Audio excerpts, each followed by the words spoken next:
Welcome to another edition of Anglican Unscripted. This is episode 203, and I'm talking to Peter Old from Our Former Kingdom. I'm Kevin Carlson. I'm the Reverend Peter Old. Today is the 19th of October, 2015.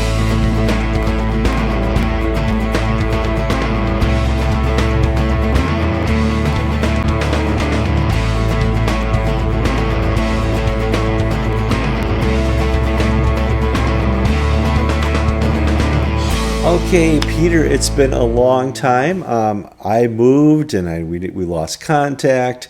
You are still in Canterbury, right? I'm still in Canterbury, and let me tell you, Kevin, it's all going down in Canterbury. That's right. There is going to be a party, toga party, I hear, sometime in January with all the primates gathering.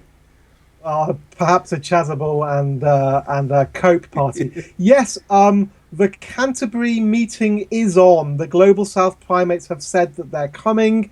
They're bringing Foley Beach, the presiding bishop of the ACNA, in their wake, and the game is afoot. It's interesting because the Archbishop of Canterbury put out a little invitation, sent it to all primates, and said, "Listen, I want you to come to Canterbury. We need to work this out to see what we can scavenge together the communion."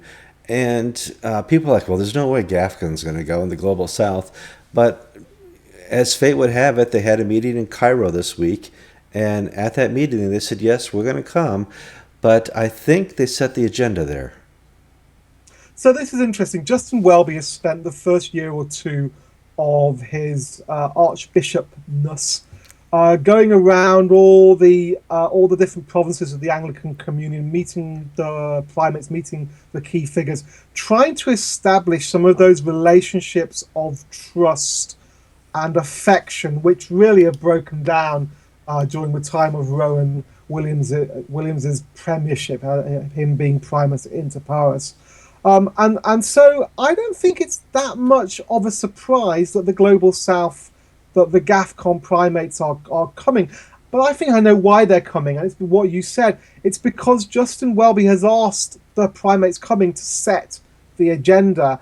And I think we know, don't we, what the number one agenda item is going to be that the Global South primates are going to bring with them. It's going to be, remember that Dar es Salaam communique from almost 10 years ago? Yeah. We'd like to talk about that. We'd like to do that. Well, let's remind the audience what that was. In Dar es Salaam, Tanzania, at the White Sands Hotel on the beaches of a wonderful sea. That's where George and I hung out with the primates. But we were sequestered. They were met with Rowan Williams, Catherine Jefferts Schori, who was kind of new at the time, and talked about what the Episcopal Church had done with the consecration of Gene Robinson and kind of the whole problem. And they said, listen, we're going to give you one more chance. We want Rowan Williams to go to the House of Bishops meeting in Louisiana and accept the repentance and reconciliation of the Episcopal Church, and you guys will be back in the fold. The rip that you've torn will be sewed back together, and all will be well again. Well, guess what did not happen? Everything that they asked for did not happen. I mean, essentially, the Dar es Salaam communique from the Global South, from the GAFCON, I mean, it's signed by all the primates, was a great object lesson in grace. Okay, Tech, you've stuffed up, you've done something wrong, but let's give you a chance to realize what you've done wrong, to repent. Let's give you the grace to turn around and do that. And what did Tech do? Well, it involved the middle finger of your hand in a certain direction. That's what they did. And subsequent general conventions in 2009, 2012, and the one this year, have basically just made that middle finger bigger and more bold. So I think what the Global South primates are going to want to do here in Canterbury in the new year is bring that whole thing back to the table and say to Justin Welby, look, if you're serious about communion, if you're serious about unity, we've got to agree on one thing, which is that Dar es Salaam has to be implemented, or that Tech and Canada have to be moved out to the far edges of this communion. They're the ones who are breaking it. That's the line that the Global South going to take? Tech and Canada are breaking it. What are you going to do about it, Justin? Well, I would say there's several provinces who are operating under the assumption that Tech is not part of the Anglican Communion and is working to try and work its way back in. Others are on the assumption that Tech is still a full member of the Anglican Communion, like Justin and Canada, and so they don't. They have a lot to lose. What do they have to lose here?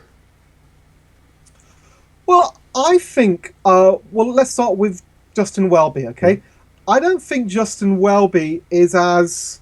How do I put this in the right way? I don't think he's as beardy as his predecessor is. So he doesn't just think that if we all try and be nice, we can all just get along. I think Justin Welby understands what real conflict is about, understands what real reconciliation actually involves, understands that there's a deep fracture in the communion. So I don't think he's going to look for the kind of failed solution that Rowan Williams looks for.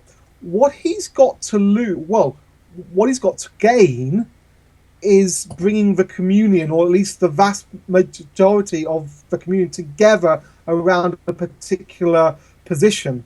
What he's got to lose is potentially the cohesion of the Church of England itself. You know, even though Canterbury doesn't have to be the centre of the Anglican world, it is, and the Church of England is the centre of all the other provinces, and we mirror here what is happening around the communion. So actually, I think a formal rift in the communion has deep consequences at home here for Justin Welby. That's probably what he wants to avoid. Well, that brings us to agenda item number 2, which would be the reformation of the structures of the Anglican Communion.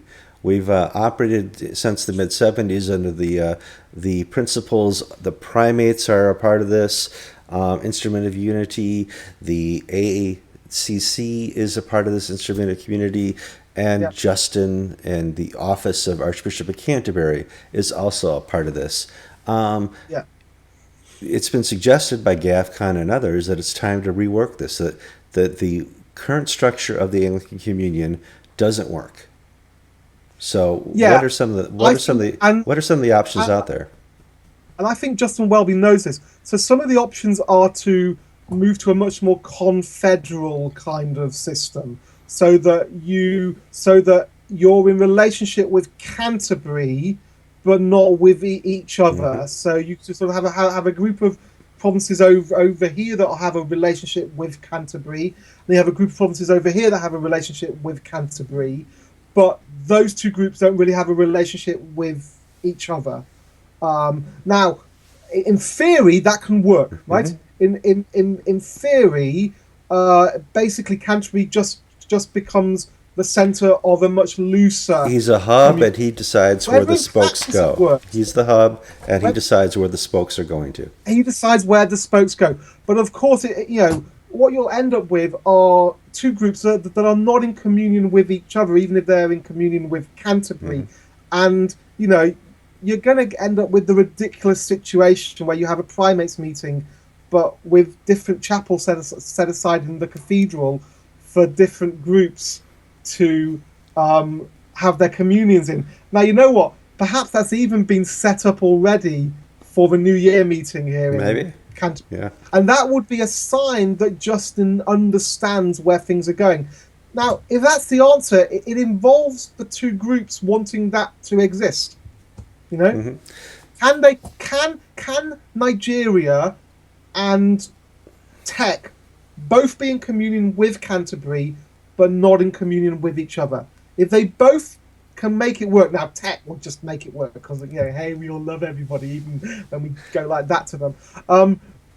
Can Nigeria, can the Middle East, can the Southern Cone, can they do that? That's the question for them. Well, my question is, if we can allow Tech to redefine what marriage is, can't we allow the primates to redefine what Anglican is? Anglican has always been what Canterbury says it was. Anglican itself means of England.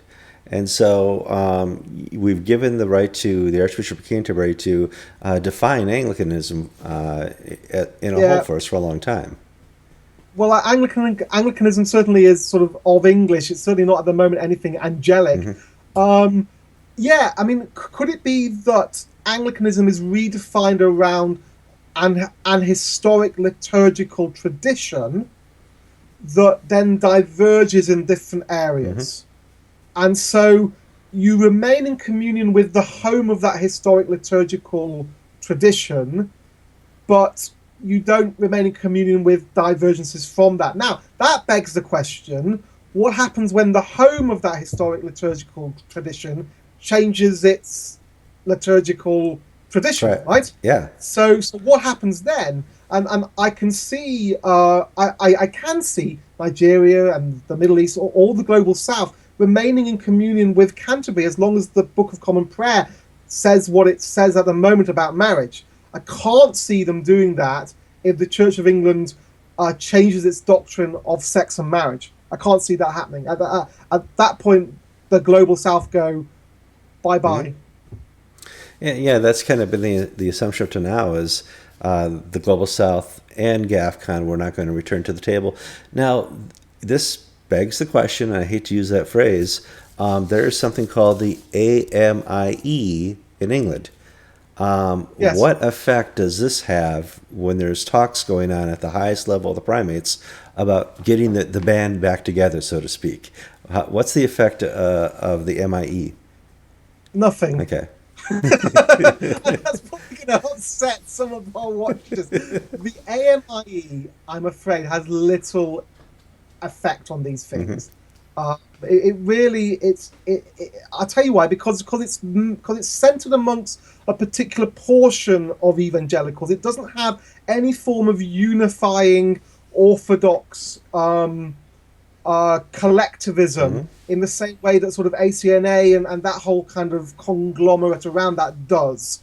And so I'm afraid any orthodox realignment in the Church of England is going to have to involve a broad coalition, not just little parties setting up on their own. So I'm afraid to say it. I mean, I wish them well. I think there are lots of great people involved. But I think if anybody in AMIE thinks that they're going to be at the vanguard of a new reformation in the Church of England, I think they're very much mistaken. I think any reformation in the Church of England is going to come from within the Church of England itself. Okay, let's do some inside baseball stuff. The General Synod has had some elections in the Church of England where basically the Synod has been fighting out some real big issues recently. Women bishops, the role of sexuality in the church's position on marriage. All this is going on behind the scenes. You've had some elections that have had some interesting results. What's going on there? So yeah, you're absolutely right, Kevin. The last set of General Synod elections in 2010 were very much fought on the women bishops issue. Now, this meant that some of the Orthodox vote was essentially split because there were some evangelicals who were happy with women bishops and some who weren't. There were even some traditional Catholics who were actually happy with women bishops, some who weren't. That whole matter has been settled for better or for worse. Okay, so now the next issue is going to be sexuality. It's going to be sex. It's going to be homosexuality. We're coming right to the end of our shared conversations process, and then that will report, and then General Synod in the next 2 years is going to have a vote on this. But because the women bishops issue has been settled, the Orthodox vote has been much more coherent and much more structured. And so what you found in these elections is that candidates who have been very clear on either side of where they stand have done very well. So you've got the initial headline figures. So for example, everyone's favourite liberal, Andrew Forshaw Kane, who married his partner, his male partner, and got a big hand slap from the Bishop of London, or the Bishop of Edmonton, yeah, however yeah. it worked in London. He got elected onto General Synod, okay, for London Diocese, everybody went, "Oh wow, amazing!" No, that's not amazing, because Andrew Forshue-Kane needed to get transfer votes to get past the quota. What is amazing is that the Reverend Dr. Sean Doherty topped the poll in London Diocese, and he is one of the 3 co-founders of Living Out, which is this sort of essentially Anglican body of people experiencing same-sex attraction but having a very traditional theology and lifestyle. Okay, so he topped the poll in London Diocese. But better still, the 2 other co-founders, Sam Albury, who's a ordained minister in Oxford Diocese, he got voted in, and Ed West, who is out in Bristol Diocese, who's a lay minister there, he got voted in as well. So suddenly we have the 3 co-founders of this key group that challenges this sort of liberal paradigm that the church's teaching on homosexuality oppresses people with same-sex attraction, right? Mm-hmm. The 3 co-founders of this group that says, no, that's not true. We find it liberating. We find no problem living within this framework. They're all onto General Synod. And when you look actually at the results, there is no swing to the Liberals. If anything, because now this time traditional Catholics have been happy to transfer their votes to evangelicals who may be in favour of women bishops but are orthodox on the sexuality front, the orthodox position in General Synod has really shorn up. If anything, it might be a little bit stronger than it was 5 years ago. And certainly the Liberals, who would need 2/3 majority in all 3 houses, in the laity, clergy, and the bishops, then there's no 2/3 majority to change the doctrine on sex and marriage. And so actually, any idea that coming out of the shared conversations is going to be a change in doctrine is, I think we can almost put that to bed. Good. I think we can. Good news. Whether there will be a revisiting of a 1987 synod statement and vote, which were, by Tony Higton, which are reading now 30 years later, sort of a little bit harsh. Mm-hmm. Whether there'll be a sort of a rephrasing of that, possibly, but I cannot see a shift even towards a sort of liturgical freedom. So there are no authorized liturgies, but local practice lets you do it. I can't even see a shift towards that. I really can't, because remember, that's the slippery slope you guys went down. That's right, absolutely. Yeah, an inch at a time, right? Mm-hmm. Well, I think conservatives here are clued up, and they're not going to give a millimeter. Okay. We've just hit the 17 mark, and 17 minutes is the official basic time you get for the attention span of the average Anglican. So we got to cut the program here. Peter, I want to thank you for your time and welcome back to our weekly show, and we'll be having you more frequently. Actually, hopefully you'll be hosting Anglican Unscripted in your house in January. Maybe not. Hey, you got to ask the wife. Wouldn't that watch this space? Yeah, let's ask the wife. I haven't asked her. That's right. Let's watch this space. Good. All right. Catch you soon. God bless.